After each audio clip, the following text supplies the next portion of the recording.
Happy last Monday of 2025, chikahan mga kapuso! Thankful at grateful. Yan ang nararamdaman ng ilang Sparkle artists dahil sa mga natanggap nilang biyaya ngayong 2025. May chika si Nelson Canlas. Marami sa mga kapuso stars ang naniniwala that 2025 is their lucky year. Kaya naman nang tanungin namin ng ilang celebs na magbalik tanaw sa taong ito at ano ba ang kanilang winish, big or small, na nagkatotoo.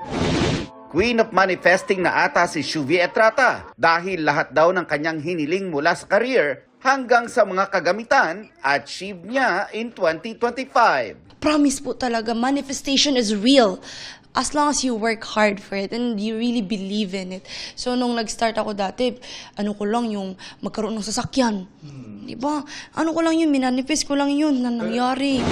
Milestone sa pagiging artista ang pinangarap naman ni Allen Ansay at natupad ito ngayong taon. Meron. Yung first movie. Kasi talagang before, pangarap ko talaga magkaroon ng movie and natupad yun. And yung character ko pa doon talagang malalim. Career advancement din ang hiniling ni Ashley Ortega at pagkatapos maging housemate sa PBB Celebrity Collab Edition, nakamit niya ang matagal ng pangarap. Nako, napakarami po, hindi lang isa. Unang-una gusto ko magpasalamat kay Papa Jesus.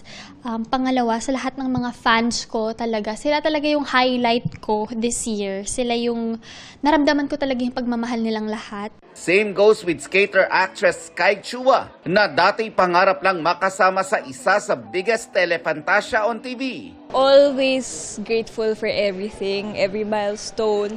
Mga shows ko, napasama po ako sa Encantadia. Ako, napakalaking project noon. Success naman sa negosyo ang naging hiling ni Kapuso Hank Kim Son-tan. Siguro mas lumaki yung business. So feel ko na na-achieve ko naman siya this year.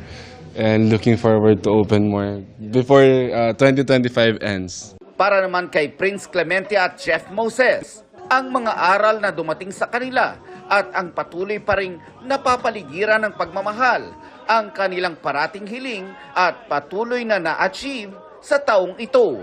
Ayun talaga ang pinaka-importante naman, yung magkakasama kayo sa bahay, lahat kayo masaya, okay kayo ng family mo. Ang dami kong lessons na natutunan this 2025. Ang daming setbacks actually, pero sobrang grateful ako kasi hindi ako pinapabayaan ni God.